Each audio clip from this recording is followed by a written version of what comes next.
আজকের এই ভিডিওতে মিষ্টির দোকানের খাস্তা মুচমুচে নিমকির রেসিপি আপনাদের সঙ্গে শেয়ার করব। বাড়িতে থাকা সামান্য কয়েকটা উপকরণ দিয়ে অল্প সময়ের মধ্যে এই নিমকি বানিয়ে উপভোগ করতে পারবেন। আশা করি রেসিপিটি ভালো লাগবে। রেসিপি ভালো লাগলে চ্যানেল সাবস্ক্রাইব করতে ভুলবেন না কিন্তু।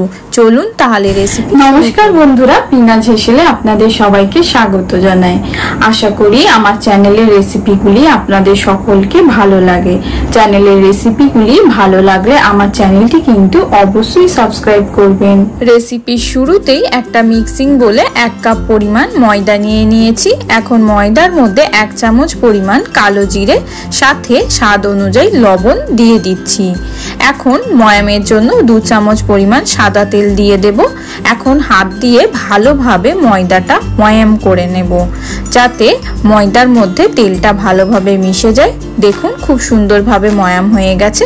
এখন নর্মাল টেম্পারেচারে জল ব্যবহার করে আমি একটা শক্ত ডো তৈরি করে নেব। বিকেলে চায়ের সঙ্গে খাওয়ার জন্য এই রেসিপিটি কিন্তু বাড়িতে বানাতে পারেন। শক্ত ডো একেবারে তৈরি করে নিয়েছি। এখন ঢাকা দিয়ে 10 মিনিটের জন্য রেখে দেব। ফিরে এলাম 10 মিনিট পর। 10 মিনিট পর আমি আরও একবার ভালোভাবে ময়দাটা হাত দিয়ে ছেনে নিচ্ছি। দেখুন ডোটা কিন্তু আগের তুলনায় অনেকটাই নরম হয়ে গেছে। এখন ডোটা থেকে ছোট ছোট লেচি কেটে আমি গোল গোল করে গড়ে নিয়েছি। এখন লেচিগুলো বেলার পালা। বেলার জন্য একটা লেচি রেখে লেচিটা আমি রুটির আকারে বেলে নেব। কোনো প্রকার কোনো ময়দা বা তেল কিছুই ব্যবহার করব না রুটি বেলার জন্য। রুটি বেলা হয়ে গেলে রুটির উপরে সামান্য সাদা তেল দিয়ে অল্প একটু ময়দা ছড়িয়ে দেব।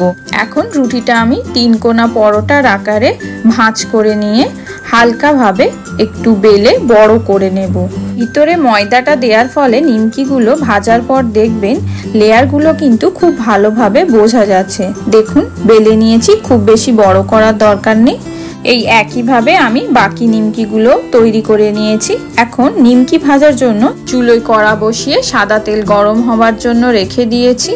তেলটা মাঝারি গরম হয়ে গেলে একটা একটা করে নিমকি আমি ছেড়ে দেব।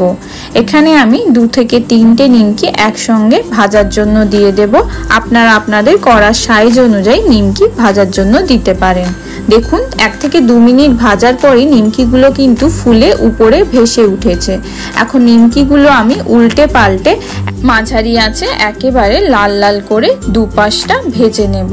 4 থেকে 5 মিনিট ভাজলেই দেখবেন নিমকি পুরোপুরি তৈরি হয়ে গেছে। এখন নিমকিগুলো আমি তেল ঝরিয়ে তুলে নেব। এই একইভাবে আমি বাকি নিমকিগুলো তেলের মধ্যে ভেজে নেব। এই নিমকি ভাজার সময় কিন্তু গ্যাসের ফ্লেম সবসময় লো টু মিডিয়াম রাখবেন, না হলে নিমকিগুলো উপর থেকে খাস্তা হলেও ভিতর থেকে কিন্তু খাস্তা বা মুচমুচে হবে না।